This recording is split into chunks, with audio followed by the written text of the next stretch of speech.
Hello, I'm Kim Johnson and serve as the Secretary of the California Health and Human Services Agency.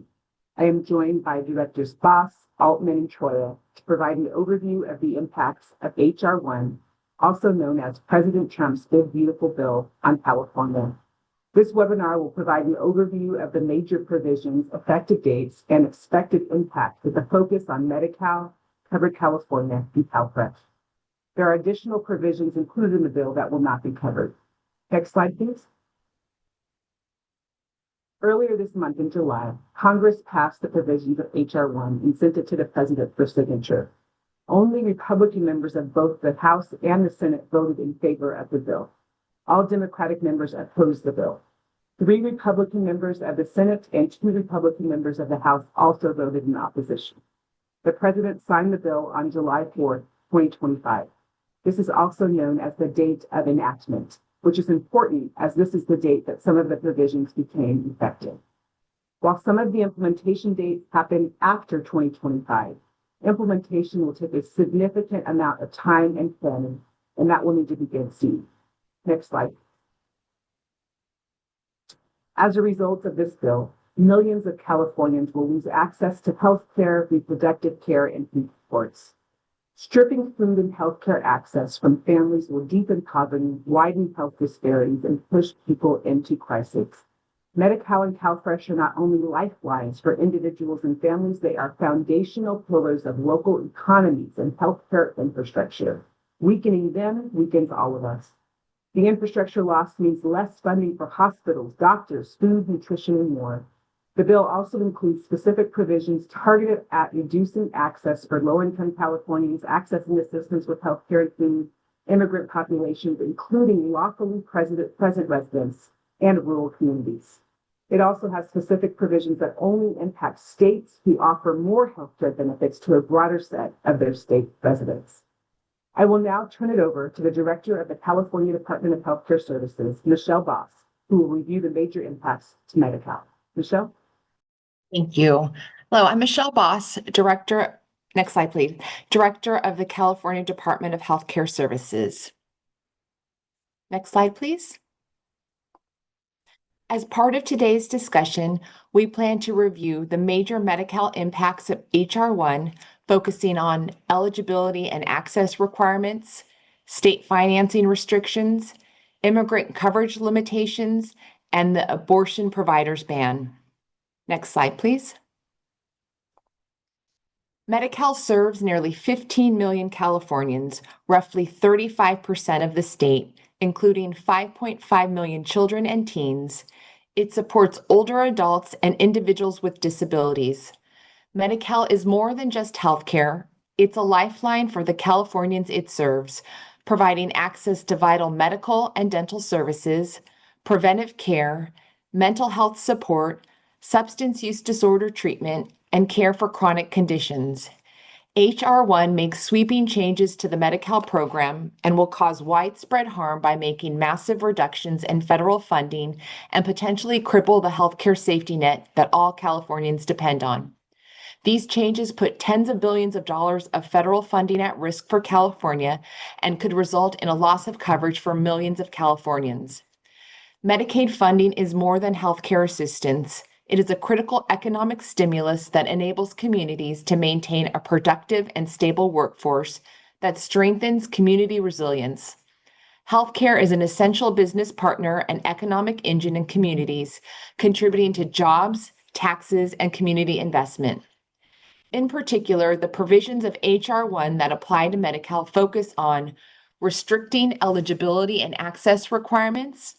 This includes work requirements, semi-annual eligibility checks, restrictions on retroactive coverage, and new cost-sharing requirements. Limitations on state funding mechanisms, such as provider taxes and state-directed payments, which are vital to Medi-Cal, and penalties related to improper payments. Immigrant coverage limitations. This includes reductions in the federal matching rate for emergency services for individuals with unsatisfactory immigration status, and restrictions on lawful immigrant eligibility, and a 1-year ban on abortion providers receiving federal Medicaid dollars. The sweeping changes that we will discuss in detail today fundamentally undermine our capacity to provide care when people need it most, with consequences that extend far beyond Medi-Cal. These proposals will impact our emergency departments, rural hospitals, private and public hospitals, community health centers, ambulance providers, and the broader healthcare system that serves every community. Next slide, please. As you can see, the provisions of H.R. 1 go into effect over the course of the next 4 years, with some of them taking effect immediately upon enactment of H.R. 1 and others not starting until 2029. The department is still reviewing the details of H.R. 1 and planning for implementation of these provisions. I will walk through each of these provisions in greater detail later in the presentation. Next slide. This slide highlights the key dates for the eligibility and access related provisions. On January 1st, 2027, the mandatory work requirements, semi-annual redetermination for the Affordable Care Act or the ACA optional expansion population, and changes to retroactive coverage go into effect. On October 1st, 2028, the imposition of co-payments for the Affordable Care Act optional expansion population with certain income levels goes into effect. Next slide. This slide highlights the key dates for the provider tax-related provisions. Many of these provisions went into effect upon enactment of H.R. 1. This includes a moratorium of new provider taxes and requirements on the provider tax framework. And on October 1st, 2027, the ramp down of the provider tax cap, which today is at 6%, goes down to 3.5%. Phase in of that percentage. Next slide, please. Now highlighting the key dates for other payment and financing related provisions. Upon enactment of H.R. 1, future state-directed payments are capped at 100% of Medicare, and then starting in January 2028, a phased reduction in state-directed payments begins. Upon enactment of H.R. 1 and for a year, the ban on federal funding to certain Medicaid providers of abortion services begins. Currently, there is a temporary restraining order for implementing this provision. And finally, starting October 1st, 2029, the ability for the Federal Centers for Medicare and Medicaid Services, or CMS, to waive certain improper payments is eliminated. And finally, next slide, please. This slide highlights the key dates for the immigrant coverage related provisions. Beginning October 1st, 2026, there is a reduction in the federal matching rate for emergency services for individuals with unsatisfactory immigration status and a narrowing of the definition of individuals who qualify for federally funded full scope Medi-Cal. Next slide, please. Now we will do a deeper dive into each of these provisions, starting with changes related to eligibility and access requirements. Next slide, please. Mandatory work requirements for certain Medicaid enrollees. This provision requires states to condition Medi-Cal eligibility on compliance with work requirements, also called community engagement requirements, for adults ages 19 through 64. Implementation is set to begin January 1st, 2027. States can request an implementation delay for up to 2 years through December 31st, 2028 from the Federal Health and Human Services Secretary, as long as the state is making a good faith effort to come into compliance. At a minimum, states must verify compliance with the work requirement at both application and renewal, requiring individuals to demonstrate completion of 80 hours of qualifying activities for at least 1 month prior to application, and again, once enrolled, at least 1 month within every 6-month period. Additionally, individuals who are discontinued as a result of not meeting this requirement cannot access subsidized marketplace coverage. The provision defines qualifying activities as completing at least 80 hours in a given month of work, a work program, community service, at least half-time enrollment in an educational program, or a combination of these activities. Alternatively, an individual may satisfy the work requirement by having an income of at least $580 per month, the federal minimum wage multiplied by 80 hours, or an average monthly income over the past 6 months of at least $580 per month if the individual is a seasonal worker. The law requires states to exempt certain groups and permits exemptions for those experiencing short-term hardships. The Federal Department of Health and Human Services must issue an interim final rule by June 1st, 2026, and distribute $200 million in federal fiscal year 2026 for states for implementation. We estimate the impact to California to be up to 3 million Medi-Cal members may lose coverage and a loss of up to $22.3 billion in federal funding as a result of this provision. This would significantly drive up the uninsured rate and raise costs for hospitals treating uninsured patients. Next slide, please. Semi-annual redeterminations.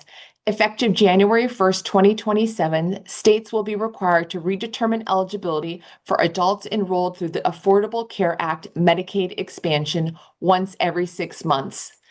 Currently, states may redetermine eligibility for the ACA expansion adults no more frequently than annually, or unless information received by a state, as provided by an individual or via more frequent mid-coverage year data checks, indicates a change in circumstances. This provision requires that states redetermine eligibility for ACA expansion adults and expansion-like adults twice as often as they do today. Like work requirements, this change is expected to increase churn for the ACA expansion and expansion-like adults as individuals cycle in and out of the program with greater frequency, creating a risk of disruptions to care. More frequent redeterminations will result in earlier terminations for some individuals who experience an increase in income, but are also likely to result in so-called procedural terminations for individuals who remain eligible but fail to complete all necessary paperwork. Like work requirements, the change will significantly increase states' administrative workloads and associated costs. CMS must issue implementation guidance to states within 6 months of the bill's enactment. We estimate that about 400,000 Medi-Cal members may lose coverage as a result of this provision, which will drive up the uninsured rate and raise costs for hospitals and clinics treating uninsured patients. Next slide, please. Retroactive coverage. Currently, when an individual enrolls in Medi-Cal, the state must provide retroactive coverage for 3 months preceding the individual's Medi-Cal application. Effective January 1st, 2027, Medi-Cal retroactive coverage will be shortened from 3 months to 1 month for the ACA expansion adults and 2 months for all other Medi-Cal applicants. Currently, the Children's Health Insurance Program, or CHIP, does not have retroactive coverage, and services may only be paid in the month of application. This provision allows states to provide 2 months of CHIP retroactive coverage. An estimated 86,000 Medi-Cal members would be impacted by this policy. Next slide, please. Cost sharing for the ACA Medicaid expansion adult population. Beginning October 1st, 2028, this provision requires states to impose cost sharing for services provided to ACA expansion adults with income above 100% of the FPL, or $15,560 per year. States would decide that amount not to exceed $35 per service and subject to an aggregate limit of 5% of family income. The provision retains existing exemptions under current law for certain services such as prenatal, family planning, and certain emergency services, and provides new exemptions for primary care services, mental health care services, substance use disorder services, and services provided by federally qualified health centers, rural health clinics, and certified community behavioral health clinics. The cost sharing requirement will limit access due to members delaying or foregoing care and will cause confusion about the new requirements. Providers will also likely see an increase in uncompensated care. Next slide, please. Now moving on to HR 1, significant restriction on state funding tools and vital funding mechanisms that are essential to keeping hospitals, nursing homes, physicians, and other healthcare safety net providers stable. These provisions may be particularly devastating to the many rural and critical access hospitals that are already financially strained. Next slide, please. H.R. 1 does a few things related to provider taxes. First, effective immediately, it establishes a moratorium on future new or increased provider taxes. Prior to H.R. 1, states could levy provider taxes at a rate of up to 6% of provider revenue without needing to demonstrate to CMS that there is no implicit hold harmless. That is, the state does not return the tax revenue to the providers that paid it. All states except Alaska use provider taxes to fund a portion of the non-federal share of their Medicaid programs, a practice dating back to the 1980s. This provision freezes these taxes and bans new ones, threatening this fundamental funding stream. Second, provider taxes are generally required to be broad-based and uniform, meaning that they apply equally to all providers in a given class. Prior to H.R. 1, states were entitled to waivers of broad-based and uniformity requirements if they demonstrated to CMS that they met a complex statistical test set out in regulation. The statistical test is intended to demonstrate that the tax is generally redistributive, meaning that it does not shift the burden of paying the tax onto Medicaid providers. As enacted, this provision prohibits any tax, managed care tax, for example, in California or otherwise, that either imposes a lower tax rate on providers explicitly defined based on their lower Medicaid volumes compared to those providers with higher Medicaid volumes, or two, taxes Medicaid units of services, discharges, bed days, revenue, or member months at a higher rate than non-Medicaid units of service. The effective date of this component is the date of enactment, unless the Federal Department of Health and Human Services Secretary chooses to allow for a transition period of up to 3 years.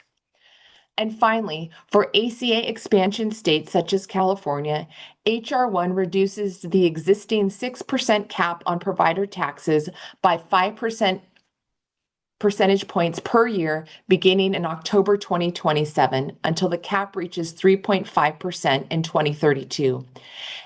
Any expansion state with a current provider tax rate above 3.5% will need to reduce its tax to comply with the new provision. Skilled nursing facilities and intermediate care facilities are exempt from this step down. Provider taxes are essential to keeping hospitals, nursing homes, physicians, and other healthcare safety net providers stable.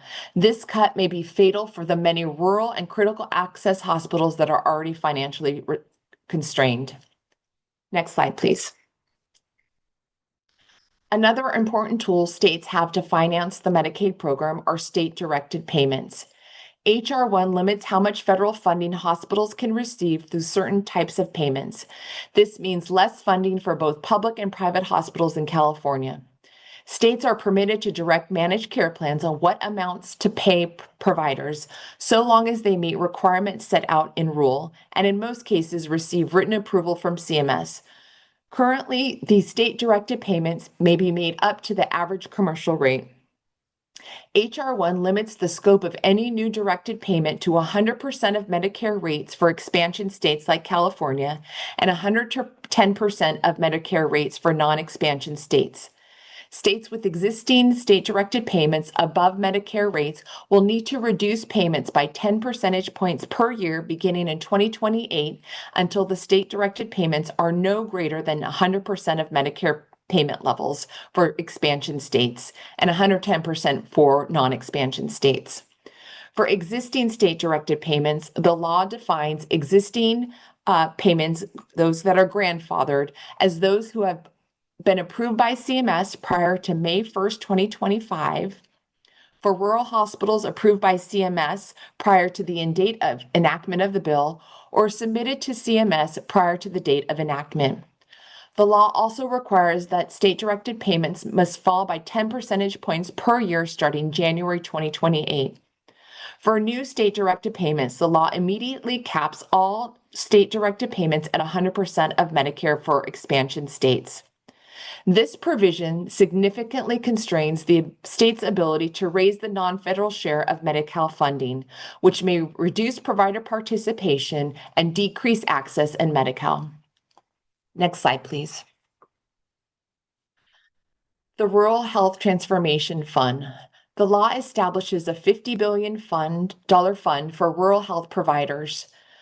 CMS will be required to approve or deny applications from states by December 31st, 2025, though the application date for states is not yet determined.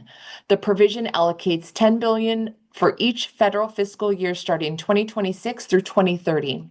Half of the funding will be allocated across states with approved applications, and the CMS administrator will have discretion over distributing the remaining 50%. A broad range of healthcare providers will qualify for funding, including rural hospitals, rural health centers, federally qualified health centers, and community mental health centers. Next slide, please. And the final major provision related to state financing is federal funding repayment penalties. The law makes significant changes to the payment error rate measurement, or PERM, program in Medicaid. Effective October 1st, 2029, H.R. 1 removes federal good faith waivers for flexibility with reducing federal payments to states based on administrative payment errors. The law essentially eliminates CMS's authority to waive financial penalties associated with improper payments related to eligibility, even when states are making a good faith effort to address them. That is, CMS may claw back federal funds from California even if the state is implementing a corrective action plan to reduce errors. The clawback of federal funds results in a corresponding general fund cost. Next slide, please. The next area we will discuss is related to H.R. 1's limitation on immigrant coverage. Next slide, please. A reduction in FMAP, or the Federal Matching Assistance Percentage, for emergency Medi-Cal. Under this provision, beginning October 1st, 2026, H.R. 1 prohibits states from receiving the 90% enhanced federal matching rate for emergency services provided to individuals who, but for their immigration status, would have qualified for the ACA Medicaid expansion group. Instead, states will receive their regular FMAP, which for California is 50% for all emergency Medicaid services. This will require increased general fund spending and/or a rollback of services covered under the emergency Medicaid benefit. Additionally, this may increase financial pressure on safety net providers, particularly hospitals that deliver high volumes of emergency care to non-citizens. Next slide, please.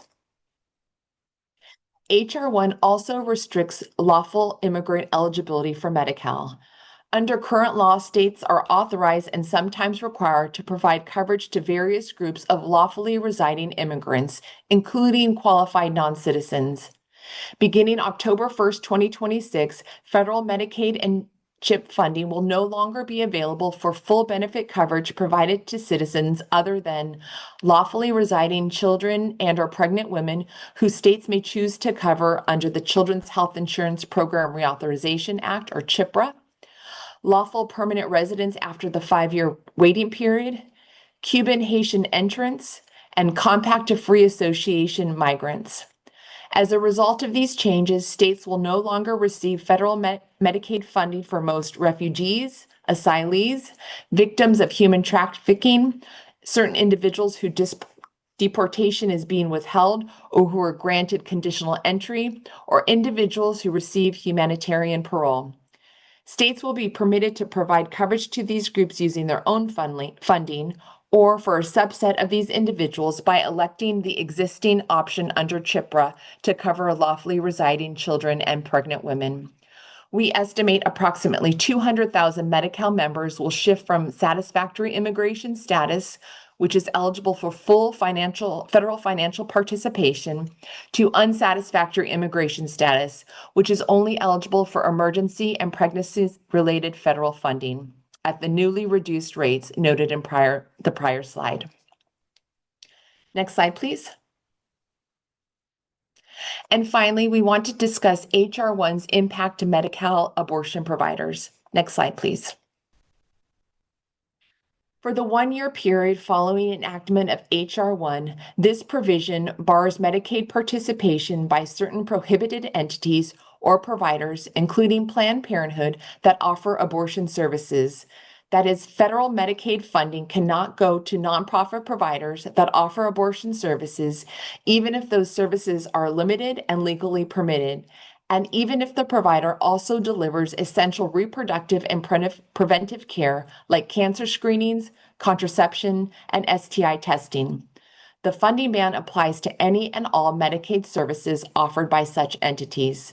In California, roughly 80% of Planned Parenthood patients rely on Medi-Cal, meaning this proposal would effectively strip funding from one of the state's largest providers of reproductive health care.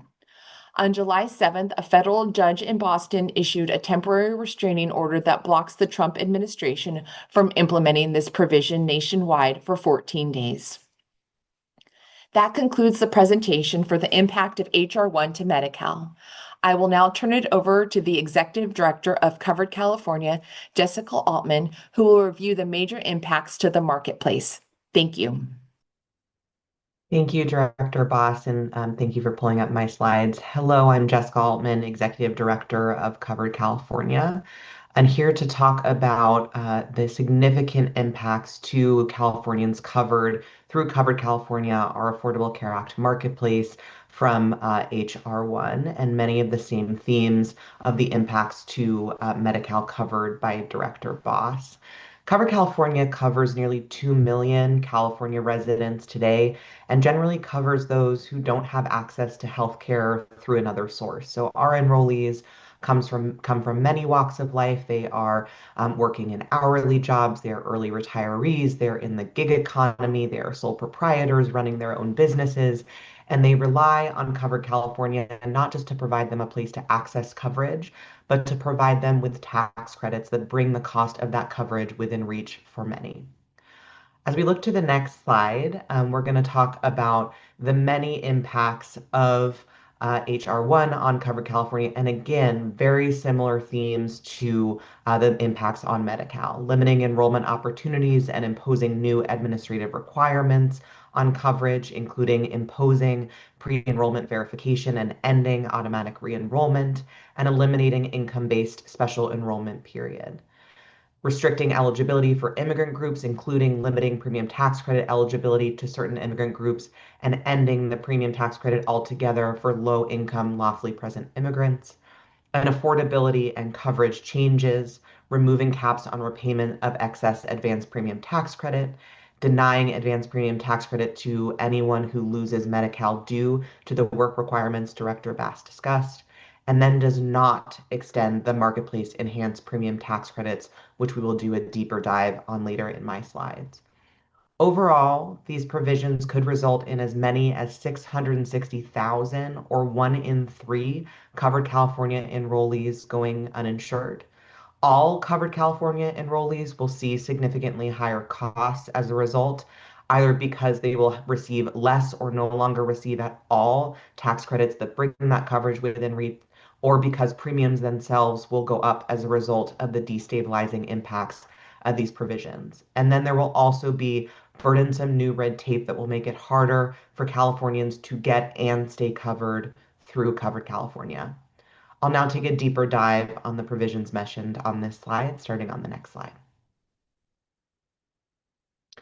When we look at limiting enrollment opportunities and imposing new administrative requirements, in 2028, there will be some very significant changes to how marketplaces across the country, including Covered California, enroll and re-enroll consumers each and every year.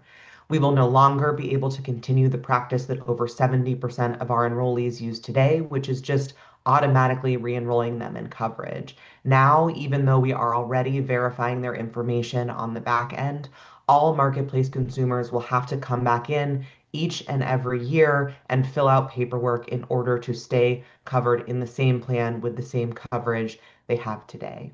Also in 2028, we will no longer be able to provide conditional eligibility, meaning anyone whose paperwork doesn't match what data sources say cannot receive the tax credit that makes coverage affordable until that paperwork has been submitted and approved. This is incredibly common in the marketplace when you think about the types of Californians that we cover. Many of them have variable and uncertain income, and it's very common that their income they are reporting does not match the income they filed, for example, with the IRS a year and a half ago. So many consumers will be caught in this process and have to choose between paying the full cost of coverage, which is likely unaffordable for many, or foregoing coverage up and until the time all of their paperwork is approved. And then this upcoming coverage year in 2026, we'll see an elimination of any income-based special enrollment period. This ends a practice that has allowed the lowest income marketplace enrollees, those just above eligibility for Medi-Cal, to enroll even outside of the annual open enrollment period. Next slide. We're also looking at significant restrictions in eligibility for immigrant groups and particularly legal immigrant groups who have been covered through Covered California since the Affordable Care Act passed and Covered California was created and have been able to access financial assistance, including those premium tax credits that we've discussed today.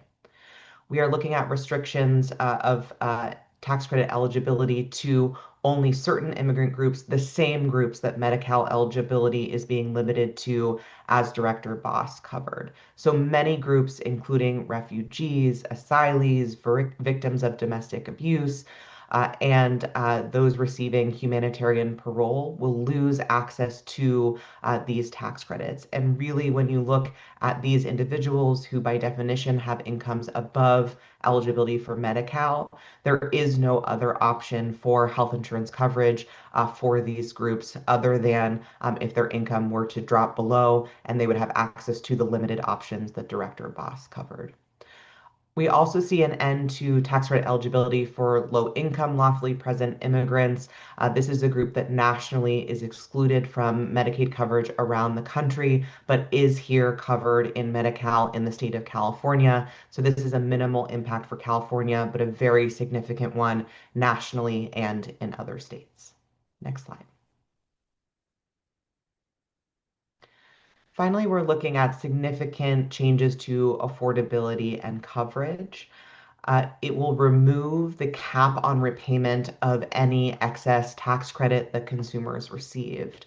As we talked about before, many marketplace consumers struggle to project their income for the coming year, but it is that projected income that their tax credit is based on. And so at the end of the year, when they file taxes, if their income ended up being higher than they thought that it would be and they projected, they will have to pay back those tax credits.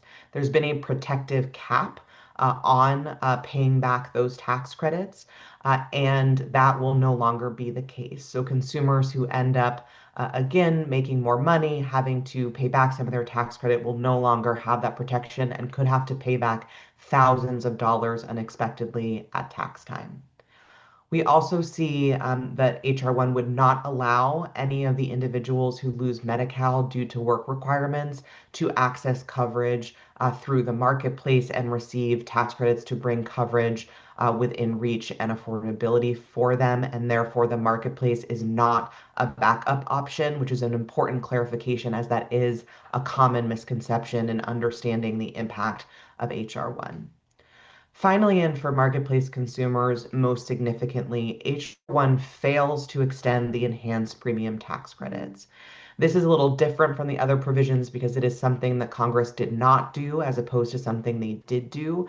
But it's important to recognize that they could have extended these tax credits, that absent congressional action, these tax credits enhancements will expire at the end of this year, meaning that we are less than 3 months away from putting notices and letters in the mail to the 2 million consumers covered through Covered California, telling them about the significant price increases ahead, and we'll get more into that on the coming slides. Next slide, please. Next slide, please. We'll go ahead and go on to the next. Wonderful. So the enhanced premium tax credits were first brought in during the pandemic, first through the American Rescue Plan, and then during the Inflation Reduction Act. These both increase the amount of premium assistance available for consumers already eligible. These are the lower income consumers that we provide coverage to just above Medi-Cal eligibility. provides two free silver or sort of benchmark average level plan options for consumers with incomes below 150% of the federal poverty level, and then eliminating the subsidy cliff where middle income consumers above 400% of the federal poverty level, that's about $60,000 a year for an individual, previously received no tax credits and now have a rule that they pay no more than 8.5% of their income on their monthly premium under these enhanced tax credits. Again, these tax credits will expire at the end of the year unless Congress acts, and Covered California enrollees in that circumstance would face an average 66% increase in their monthly costs. And this alone would result in an estimated as many as 400,000 of Covered California's enrollees losing their coverage altogether. And again, to emphasize, this will be the open enrollment coming up just a few months from now for coverage in 2026. And anyone looking for more information can look at detailed data and select a series of briefs that Covered California has published on our website. Next slide. These enhanced tax credits bring $2 billion in annual premium savings to Californians, Covered California enrollees. This translates to an average of over $100 per month for each and every marketplace enrollee that would go away. And so I want to look at the impact of that loss across the different incomes that Covered California provides coverage to. Next slide. Looking at our lower income enrollees, these are those just above Medi-Cal eligibility, making about $21,000 a year for an individual, up to about $60,000 a year, again for an individual, who would see an average $70 increase per month in their premiums after their premium tax credits are reduced. Some consumers, those earning between, say, $22,000 and $30,000 a year for an individual, could see their premium costs double from $68 to $136 per month. Next slide. Then we have our middle income consumers, many of our small business owners who would lose access to tax credits altogether and have to pay the full cost of the premium in order to access coverage if these enhanced tax credits expire. Here we would see an average $384 per month increase over what they are paying today, a number that we know will be unaffordable for many. And this is a group that we have seen grow significantly in their enrollment since the enhanced tax credits made coverage affordable and brought it within reach for them really for the first time. So Congress does have still a little bit of time to act, but again, they could have acted in HR 1 and did not. And so as we really take stock of the collective impact on healthcare, on broader social services of HR 1, it is critical that we take this into account as 4 million Americans have their coverage on the line with this outstanding question of the enhanced tax credits and Congress's decision to fail to extend them in HR 1. So thank you for having me today. I will now turn it over to the Director of the California Department of Social Services, Jennifer Troia, who will review the major impacts to CalFresh. Thank you so much. This is Jennifer Troia from the California Department of Social Services. I appreciate the focus of today's webinar on the profound impacts of the House Resolution Bill on the critical safety net programs. If you could go to the next slide, please. HR 1 includes significant changes to the Supplemental Nutrition Assistance Program, or SNAP federally. We refer to it here in California as CalFresh. The bill will cut federal funding for CalFresh by at least $1.7 to $3.7 billion annually. As many as 395,000 Californians could lose eligibility for benefits, and the overall reduction in benefits may be $827 million annually. Before I dive further into the provisions of HR 1, I first want to acknowledge how incredibly impactful CalFresh is across the state and why the impacts of HR 1 are so devastating. Next slide. We know that here in our state, approximately 1 in 5 Californians face food insecurity. Next slide. CalFresh is the state's largest anti-hunger program. provides monthly food and economic benefits to more than 5.5 million low-income individuals and 3.3 million low-income households across California.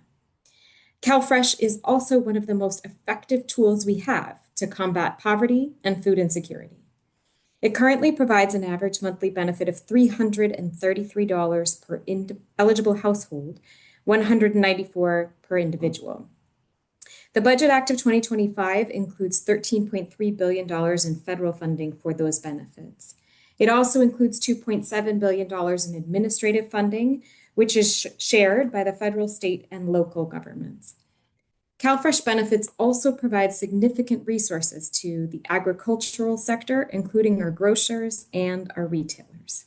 Next slide. H.R. 1 includes several provisions that directly impact CalFresh, which will result in millions of households losing benefits and introduce new cost-sharing requirements. H.R. 1 will cut federal funding for SNAP in California again by at least $1.7 to $3.7 billion annually. This slide contains an overview of the policy changes and the numbers of people impacted by each policy. I will provide more information on each of these changes during this presentation.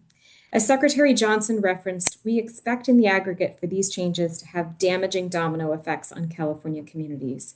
We're likely to see increases in food insecurity, in poverty, and in child welfare system involvement as a result of the losses of concrete food assistance. Next slide. In addition to benefit losses, we will also see cost shifts in the range of $685 million to $2.7 billion annually from the federal government to the state and counties as a result of changes to administrative cost sharing formulas and benefit cost sharing based on each state's payment error rate. There will be an estimated additional loss of $178 million in nutrition education funding, known as CalFresh Healthy Living in California, and $15 million in federal matching funds for the CalFresh Outreach Program. I'll talk more about each of these as well. Next slide.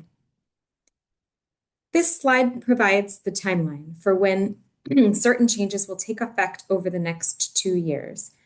I want to pause to point out here that for the first stop on this timeline, the policies are effective upon enactment. However, we're still waiting for federal guidance. Our partners at the USDA Food and Nutrition Service have been clear that they intend to issue guidance with more details, including more information about implementation timing. They've not been able yet to provide us a timeline, but they have let us know they're working on it. As we receive information, we will be sharing it out with all of our partners. I want to emphasize that this means today, benefits and eligibility rules in California have not yet changed. We have not implemented these changes. At the moment, the program remains as it has been. Next slide. I will now go through each provision, including those that are effective upon enactment, but again, for which the implementation date is not yet known, and those that are taking effect in 2026 or 2027. I'll discuss each change and the impact on the population CDSS serves. Next slide. First, H.R. 1 expands the time limit and work requirements for able-bodied adults without dependents, known as ABODs, and also limits waivers of the ABOD rule. This provision is effective upon enactment, though again, we don't have the implementation date yet. ABODs are individuals who are determined able to work and are limited to 3 months of CalFresh benefits in a 3-year period if they do not meet work requirements. Prior to H.R. 1, ABODs were defined as those aged 18 to 54 who do not have a child age 18 or under in their home. Under H.R. 1, ABODs are now considered to be individuals ages 18 to 64 who do not have a child aged 14 or under in the home. Waivers of the ABOD rule were previously granted for areas with high unemployment or areas where there is a lack of sufficient jobs. With H.R. 1, states may continue to request a waiver under the existing criteria for unemployment rates over 10%. However, states can no longer request a waiver based on a lack of sufficient jobs. Historically, California has qualified for a waiver of the ABOD time limit based on a lack of sufficient jobs. So the removal of this option is expected to have a significant impact on California's future waiver eligibility. There are time limit exemptions for people experiencing homelessness, former foster youth, and veterans that were previously effective and have now been removed by H.R. 1. H.R. 1 does, however, add exemptions from the time limit for those who are Native Americans or who qualify for Indian Health Services. California has been under a statewide waiver of the ABOD time limit since the beginning of the pandemic. Our most recent waiver was approved based on the lack of sufficient jobs. California was previously operating under a 2-year waiver set to expire January 31st, 2027. The 2-year waiver was recently rescinded, and a new 1-year waiver is set to expire January 31st, 2026. We do not know what will happen with that waiver and do expect it is possible that it will be rescinded because of the changes in H.R. 1. At its core, the ABOD definition will mean that the work requirement will now apply to more people. The eligibility of an estimated 303,000 individuals is at risk if they cannot report on how they are engaging in qualifying work activities for 20 hours a week or an average of 80 hours a month. The new waiver criteria means California will implement the time limit much sooner than previously planned, and that the full economic picture in the state will not be taken into consideration in determining exemptions. The change is overall estimated to result in a loss of up to $500 million in federal benefits. Next slide, please. H.R. 1 also eliminates SNAP eligibility for most lawfully present non-citizens. This change also is effective upon enactment with an implementation date pending. Prior to H.R. 1, certain lawfully present non-citizens were eligible to receive SNAP, including refugees, asylees, and others. Under H.R. 1, SNAP is only available to U.S. citizens, lawful permanent residents, Cuban and Haitian entrants, and individuals who lawfully reside in the U.S. in accordance with the Compacts of Free Association. We estimate approximately 74,000 individuals will lose eligibility under this provision, which results in $133 million in federal benefits lost annually. Next slide. H.R. 1 limits standard utility deduction claims effective upon enactment, with an implementation date pending. As background, California provides an annual low-income home energy assistance program payment, known as the Standard Utility Allowance Subsidy. This payment ensures that all CalFresh households can claim the Standard Utility Allowance, or SUA, which is the highest available utility deduction. That option ensures the maximum allowable household utility expenses are deducted when determining CalFresh eligibility and benefit amounts. Under H.R. 1, this option is now limited to households with an elderly or disabled member. Due to this limitation, we estimate approximately 185,000 CalFresh households, 444,000 individuals, will see a reduction in benefits, and approximately 15,000 households with 18,000 individuals will lose eligibility. This results in a cumulative loss of approximately $183 million in federal benefits. The change impacts new applicants and existing recipients who will not be able to claim the SUA based on this option at their next recertification, unless their household includes an elderly or disabled person. Next slide. H.R. 1 also excludes the cost of basic internet from the standard utility deduction effective upon enactment. The USDA had recently issued a final rule which would have added basic internet costs as an allowable utility expense and allowed states to create a basic internet allowance. With H.R. 1, basic internet costs are now excluded as a utility deduction when determining CalFresh eligibility and benefit amounts. If the original rule had been implemented, it would have increased benefits and more accurately reflected utility costs the individuals and families we serve incur. Next slide. Effective October 1, 2025, H.R. 1 will limit changes to the Thrifty Food Plan. The Thrifty Food Plan is what outlines the cost of a nutritious minimal cost diet that can be prepared at home. It's the basis for determining the maximum SNAP benefit allotments based on household size. It is updated periodically to reflect current dietary guidelines and food prices. With HR 1, the date for the next reevaluation is moved from October 1, 2026 to no earlier than October 1, 2027. The new law also requires adjustments to be cost neutral and includes a benefit cap for households of 9 or more. This is a new concept, and it means that households of 9 or more will be eligible for a capped amount of benefits. The expected impact of these changes is that the value of benefit allotments relative to current dietary guidelines and the cost of food for all CalFresh households will decrease over time. In addition, approximately 43,000 individuals, those who are in households of 9 or more recipients, will see an immediate reduction in benefits beginning October 1, 2025. Next slide. CDSS currently provides administrative oversight to the SNAP Nutrition Education and Obesity Prevention Grant Program, or SNAP-Ed, known as CalFresh Healthy Living in California. The program is administered in collaboration with Catholic Charities, the California Department of Aging, the California Department of Public Health, and the University of California, along with a network of 111 local implementing agencies and community partners. HR 1 eliminates funding for the CalFresh Healthy Living program, effective October 1, 2025. While funding for SNAP-Ed is eliminated, the language authorizing the program is maintained. This results in the loss of $178.3 million in federal funds for the statewide provision of nutrition education that supports healthier choices. Due to this change, CDSS will begin efforts to wind down CalFresh Healthy Living activities.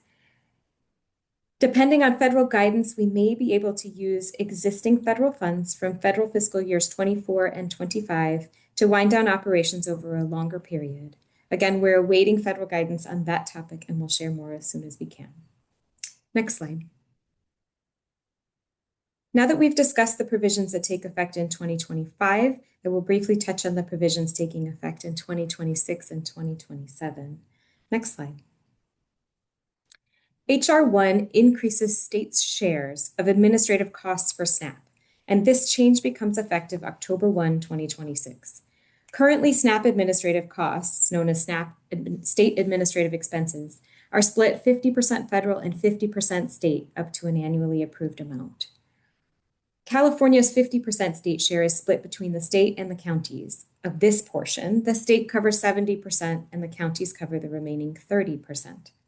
Under HR 1, the federal portion of administrative costs is reduced to 25%, which increases the state share to 75%. This reduction results in an estimated increase of $685.2 million in costs to California. Of this amount, $474.2 million is estimated to come from the state, from the general fund, and $211 million from county funds. Next slide. It's also important to talk about how these changes will impact CalFresh outreach with regard to state administrative costs. To increase CalFresh program awareness, CDSS has partnerships with various state agencies, educational institutions, and community organizations with the goal of helping individuals and families apply for and retain CalFresh benefits, reducing barriers to accessing nutritious food, and improving food security for low-income Californians. The state currently receives 50% reimbursement for these costs. CDSS retains a portion of that to administer the CalFresh outreach plan, maintain a statewide hotline, and develop materials, training, and outreach program enhancements. Currently, the CalFresh outreach network includes 7 prime contractors and 167 subcontractors statewide. The proposed increase in state administrative cost sharing also impacts the CalFresh outreach program. As a result of this change, federal reimbursement will decrease by an estimated $15 million beginning October 1, 2026. Next slide. Prior to HR 1, CalFresh benefits were 100% federally funded. HR 1 now introduces benefit cost sharing, effective October 1, 2027, based on the state's payment error rate. The payment error rate is an accuracy measure of each state's CalFresh or SNAP nationally eligibility and benefit determinations, which represents the sum of under and overpayments of issued benefits. Under this provision, states can select either their federal fiscal year 25 or 26 payment error rate to calculate their federal fiscal year 28 match. For federal fiscal year 29 and beyond, the error rate from 3 fiscal years prior will be used to determine the state's matching requirement. Next slide, please. I want to share about how this change to benefit cost sharing is driven by the state's payment error rate a bit more, shown in the table here.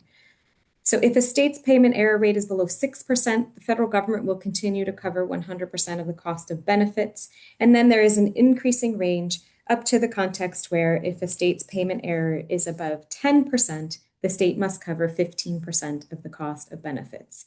This would mean a $2 billion increase in state costs for California.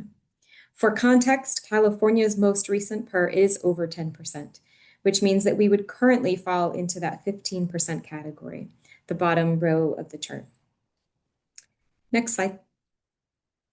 There is a delayed implementation trigger that may impact some states. If for federal fiscal year 2025, the state's PER is equal to or above 20% when it's multiplied by 1.5, the implementation date will be federal fiscal year 2029. For federal fiscal year 26, if it's multiplied by 1.5 and equal to or above 20%, the implementation date will be federal fiscal year 2030. Next slide. In closing, I want to again acknowledge the profound positive impacts of CalFresh on addressing food insecurity and reducing poverty, and in turn, express our continuing commitment to engaging with our partners as we learn more and get ready to implement these significant programmatic changes. Again, at this moment, the new provisions are not yet being implemented. We are doing what we can to prepare as we await federal guidance related to the provisions with immediate impacts, as well as preparing for implementation of those that take effect in a year or two. Thank you for your time and for your partnership in these efforts. Thank you to all three directors for providing these overviews. And as you've heard, these are significant changes for California. So what's next? As you've heard, we're awaiting federal policy guidance that will provide further detail related to implementation. Here in California, we will be discussing implementation, including mitigation strategies, the need for any state policy changes, and/or changes to funding. We will be providing additional information to help the impacted parties better understand what to expect, when to expect changes, and we will provide opportunities to engage in these discussions. Next slide. So thank you for joining us, and thank you for your partnership in the coming days, weeks, and months ahead. Governor Newsom and the entire leadership across Health and Human Services continue to be committed to a healthy California for all. Thank you.